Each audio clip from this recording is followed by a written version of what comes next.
6:30 p.m. in Balinyonga, same time in Yaoundé. Good evening, televiewers, and welcome to the latest edition of the 6:30 p.m. News Live from Cameroon's political capital. As usual, we begin with our top stories. Concerns are mounting across Cameroon following or over the growing wave of juvenile delinquency in schools, following disturbing viral videos showing students smoking and drinking alcohol inside classrooms. The incident have reignited a national conversation about discipline, parental responsibility, and the urgent need to protect young people from substance abuse and negative influences. And also in this edition, the 2025-2026 Football Championship in Cameroon commenced over the weekend with PWD Social Football Club of Bamenda succumbing to a 0-3 defeat to Victoria United of Limbia in a game that was marred by controversial refereeing. These are the stories that will lead us tonight. We develop these in a moment.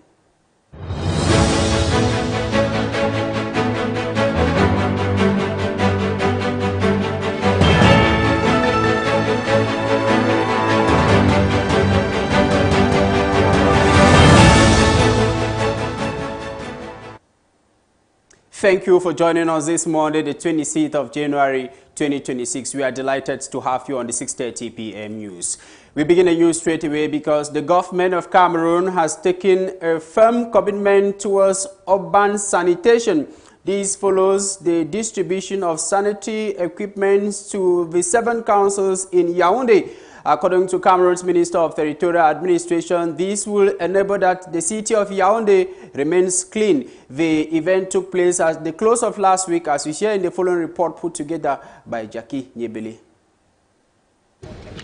The Yaoundé City Hall hosted a solemn ceremony marking the official handover of sanitation equipment presided over by the Minister of Territorial Administration, Paul Atanganji.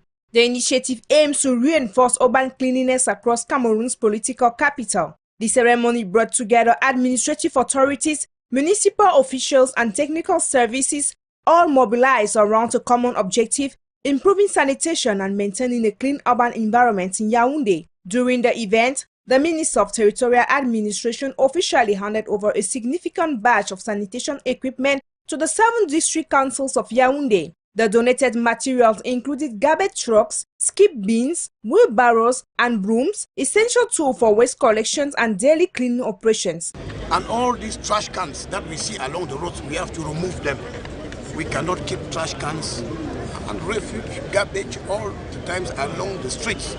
So we have identified places where these trash cans will be kept, and the population must learn how to be organized and disciplined. In total, 700 wheelbarrows were distributed with an equal allocation of 100 wheelbarrows per council, ensuring balanced support to all 7 municipalities of the city. In his address, Paul Atanganji emphasized that keeping Yaoundé clean is a shared responsibility. He called on citizens to demonstrate civic-minded behavior and to respect public property, stressing that government efforts alone are not sufficient without the active involvement of the population. Maintaining the cleanliness of Yaoundé is a collective duty. These tools must be properly used and preserved by everyone for the benefits of the entire community, the minister stated. The minister further assured that the Ministry of Territorial Administration will continue to work hand in hand with local councils, mayors, divisional officials, and subdivisional officials to ensure the effective use of the equipment and the sustainability of sanitation efforts across the city. This initiative aligns with government's policies aimed at improving living conditions, strengthening decentralization, and enhancing the operational capacity of local councils in urban waste management. For the beneficiary municipalities, the newly acquired equipment represents a concrete boost in the fight against urban insalubrity, particularly in the face of rapid urban growth. Through this action, public authorities reaffirm their commitment to making Yaoundé a cleaner, healthier, and more livable city, while placing citizens at the center of environmental preservation. Cleanliness, they say, is next to godliness. On to something else, and as we told you in one of our top stories, Public concern is mounting in Cameroon after viral videos surfaced online showing students drinking alcohol and vaping in classrooms, prompting renewed calls for stronger actions to curb substance abuse among young people. This has also raised concern about moral decadence among young people in Cameroon. We spoke to a guidance counselor and a spiritual authority to understand the reason for such behaviors and how we can curb them. Details in the following report. Two viral videos circulating in Cameroon have ignited widespread concern over rising drug and alcohol use among adolescents. In one clip, a female student reportedly from government bilingual high school Magba is seen vaping during class, while another shows several female students at a technical high school in Douala drinking alcohol inside the classroom. Who holds the blame for such behavior? Most of these issues do not start, they don't begin in school. For example, a child leaves from home and gets to school with cocaine in the bag, and teachers get to discover it on their own. At times, you invite parents to school, convocate them to school to talk to them about these children. You realize that they themselves don't even know. The disturbing scenes have fueled public outrage and renewed debate over what many describe as a growing wave of juvenile delinquency. They are caused by, broken families, failure in parental upbringing, lack of proper moral instruction, both in the home and in school institutions. So I think that looking at the happenings today in Cameroon, the growing indecency among youths in our schools and in our neighborhoods is a clear indication that there is a failure from the family altar, from the family level to the educational system and even to the society at large. For some observers, these incidents reflect a deeper disconnect between today's youth and the society meant to guide them. Many now warn the situation is deeply alarming, with fears that the nation risks losing a generation to indiscipline, substance abuse, and negative player influence. So what is the solution? If we want to see a society that will be different in the future, we must go back to the drawing board and begin to correct it from the base. And that means we as parents must not just allow our children to be loose. The school system is good, it teaches and trains children, but we cannot let morality be communicated to our children by external people. It starts from the home. Number two, the lifestyle of parents are the direct lessons to children. Children copy more what they see than what they are being taught. It goes to the parents. They should know the children they are sending to school. Know your child. You are the ones who gave birth to those children. You see who you are grooming up. We are only there to help as supporters. While some are calling for tougher government action and stricter enforcement of school regulations, others believe the responsibility goes beyond state institutions.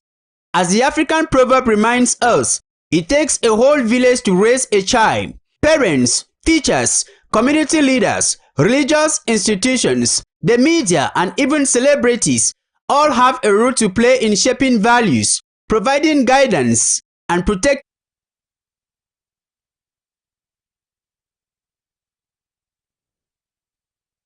in Nigeria in what authorities describe as a massive network of kidnapping. These Cameroonians were lured to Nigeria by various persons who indicated that they were going to give them jobs to better their lives. Afangui Benjamin has been following up the story and reports.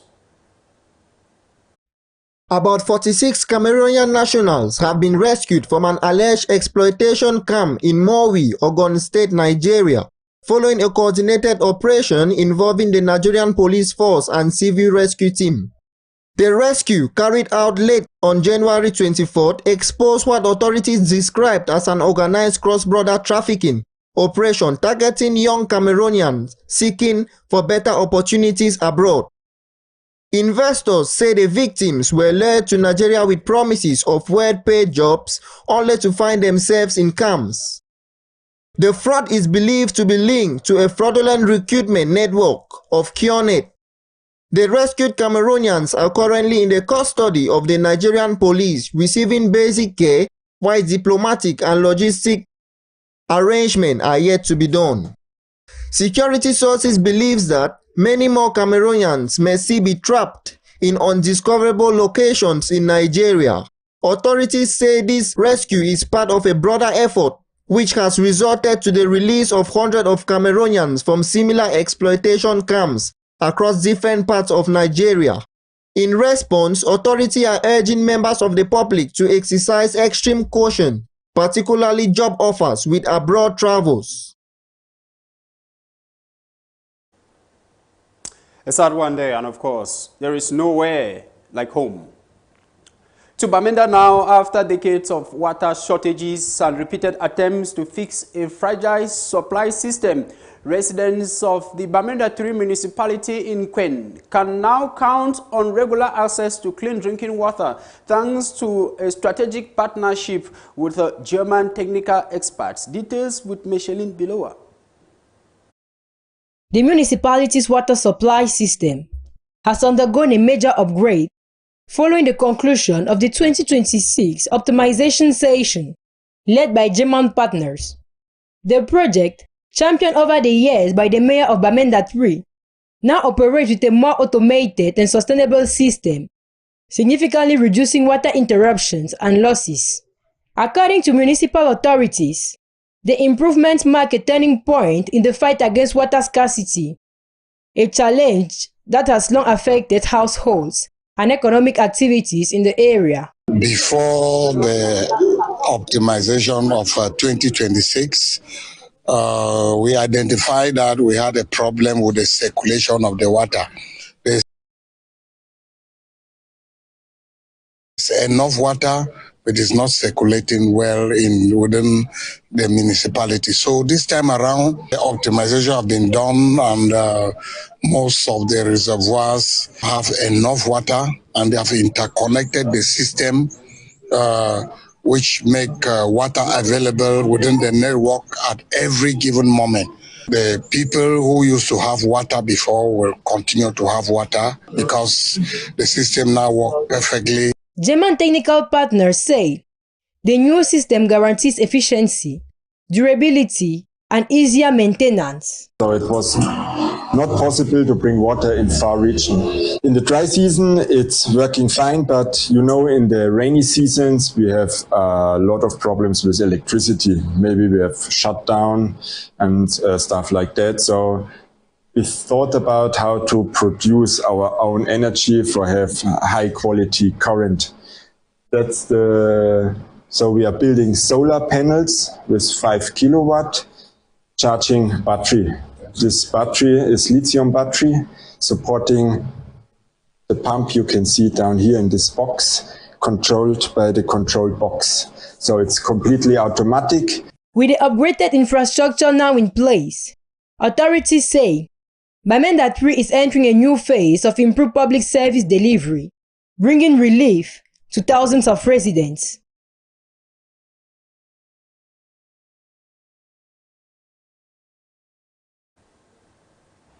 We still in Bamenda, where Bamenda's long-awaited inner city road rehabilitation project is finally showing visible progress, raising fresh hopes among residents for a better mobility and safer street.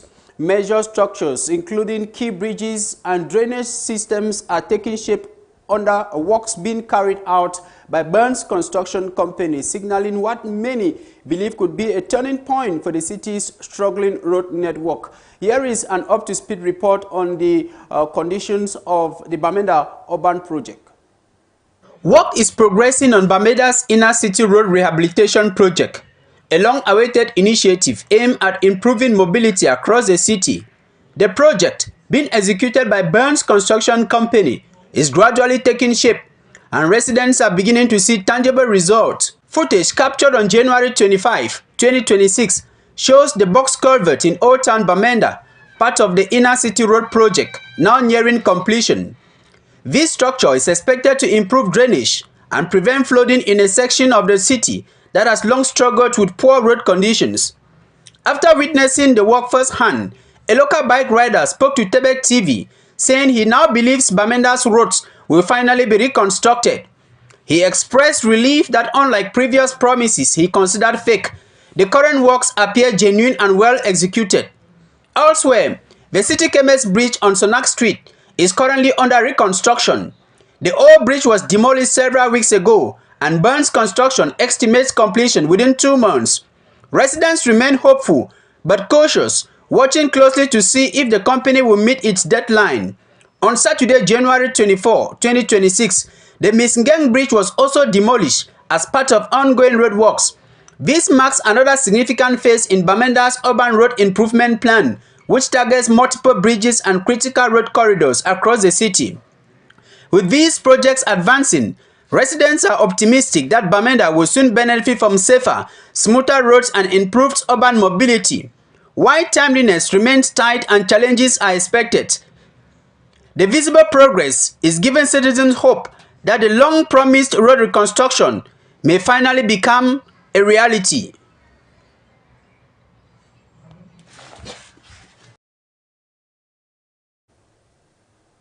This news comes to you from the Central News Desk of B News 1 in Yaoundé, Cameroon's political capital.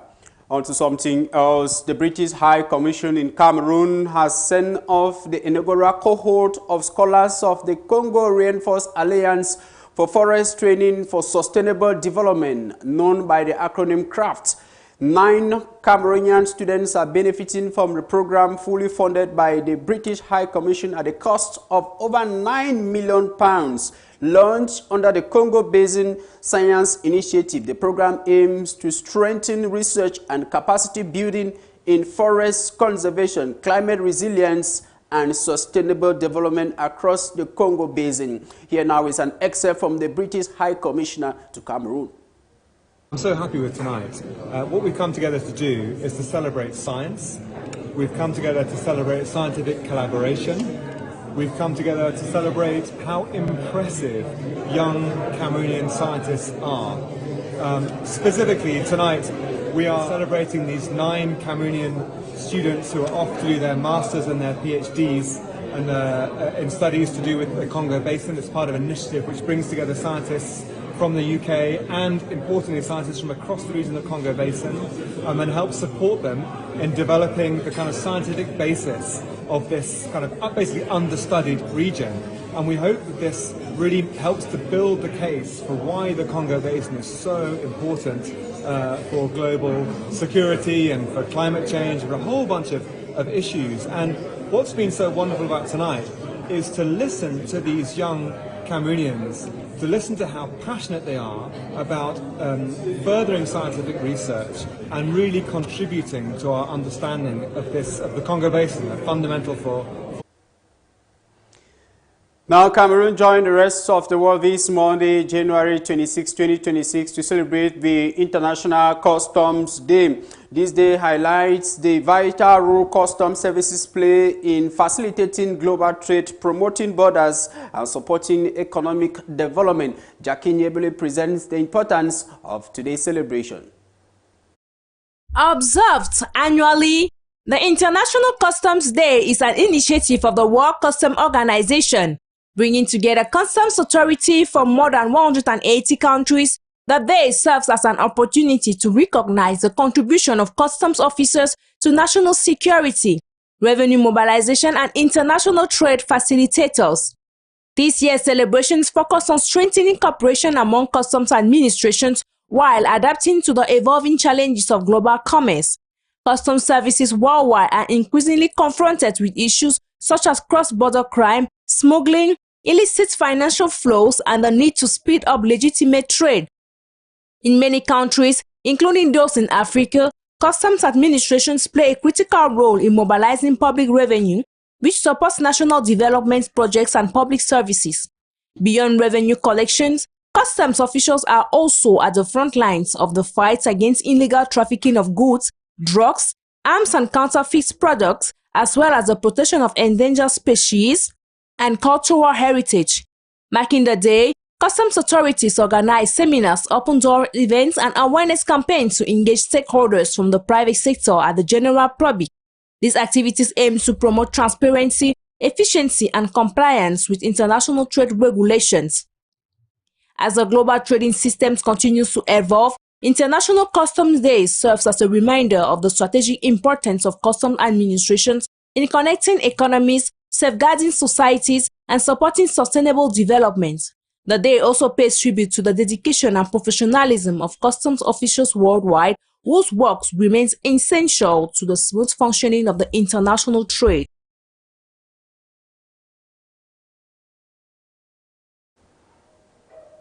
"49 minutes after 6 p.m. Let's now go for run to Venezuela, where Venezuelan interim president Delcy Rodriguez says she is fed up with U.S. pressure. She has accused the Washington of interference. We have the developments of these and other foreign news roundup with Micheline Biloa. In Mozambique, the Southern African Development Community, SADC, has launched an emergency intervention following deadly floods that have displaced thousands of people. Roads, homes, and farmland have been severely damaged, complicating rescue and relief efforts. Regional authorities say the deployment aims to support national response teams with logistics, humanitarian aid, and disaster management as Mozambique continues to face recurring climate-related emergencies. The European Union has removed 6 African countries, that is, Nigeria, South Africa, Burkina Faso, Mali, Mozambique, and Tanzania, from its list of high-risk jurisdictions for money laundering and terrorism financing. Brussels says the decision follows improvements in legal frameworks, financial oversight, and cooperation with international standards. The move is expected to ease banking transactions and improve investor confidence, though monitoring will continue.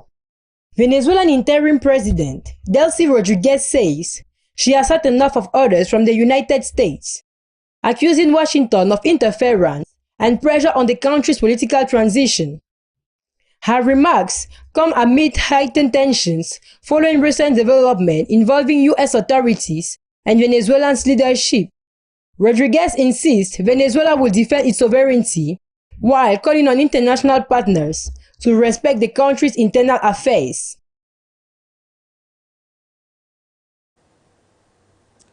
Let's now talk sports football. The 2025-2026 MTN Elite One Football Championship commenced over the weekend, ushering a fresh start for football lovers in Cameroon. At the Centenary Stadium in Lembe, Victoria United inflicted a 3-0 victory over PWD of Bamenda in a game that was deemed to be controversial. We have details of these and other results recorded in match day 1 of the MTN Elite One Football Championship in the upcoming report. Controversy is already making headlines in the MTN Elite One Championship after PWD of Bamenda's clash with Victoria United of Limbe on Sunday, January 2025. The match has drawn strong reactions from the Bakwa boys, who believe several refereeing decisions went against them. PWD players received 4 yellow cards, a factor supporters say disrupted the team's flow and intensity. The biggest flashpoint came in attack, where PWD had 2 goals ruled out, decisions that left players and staff visibly frustrated. On the other side, Victoria United were awarded 3 penalty kicks, calls that ultimately shaped the outcome of the game. While Victoria United made the most of their chances, critics argue the officiating lacked consistency, reigniting long-standing concerns about refereeing standards in key league fixtures. As the season gets underway, attention now turns to league officials and whether these growing complaints over match officiating will be addressed. In the other games played over the weekend, Aigle Royal of the Menua defeated Unispol of Bafang by 2-0. Kotong Sport and Colombe Sportif of Nja and Lobo played a 0-0 all tie. Meanwhile, Dinamo of Douala beat AS Fortuna by 4-2. Panther were 2-0 winners over Fouve Azum. Kanong of Yaoundé and Stade Renat of Melong played a 0-0 game, while Gazelle Football Club of Garoua and Aigle of the Mongo ended 1-0 in favor of Gazelle.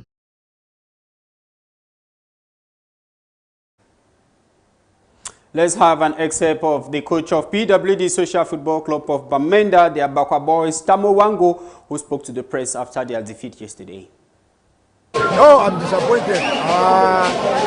We did not start the game well, but when we came to the game, we put in effort, but our efforts were not useful because the goal that we scored were disallowed because of offside or one reason or the other. I'm disappointed. We go back to Bamenda, we will continue working and prepare for the next game. Very good team, very alert team, well organized tactically. I hope that they will have a better run in this championship this time around. We want to maintain the team. We don't have any great ambition. If you see, the average age of my team is 19 points. Young players, we want to market them. We want them to go international. We want them to play top level football in Cameroon. That's our objective. And so we are not looking at the top, but we think that if we maintain the team in everyone, we will go for the next match. Next match is in Bamenda, I think against Karina. The mistakes we made here today will be corrected and see that playing at home. We put in our best to give satisfaction to our supporters who came out here today, but they were all disappointed. We hope that in our next game, we will give them the joy and the satisfaction that they all deserve.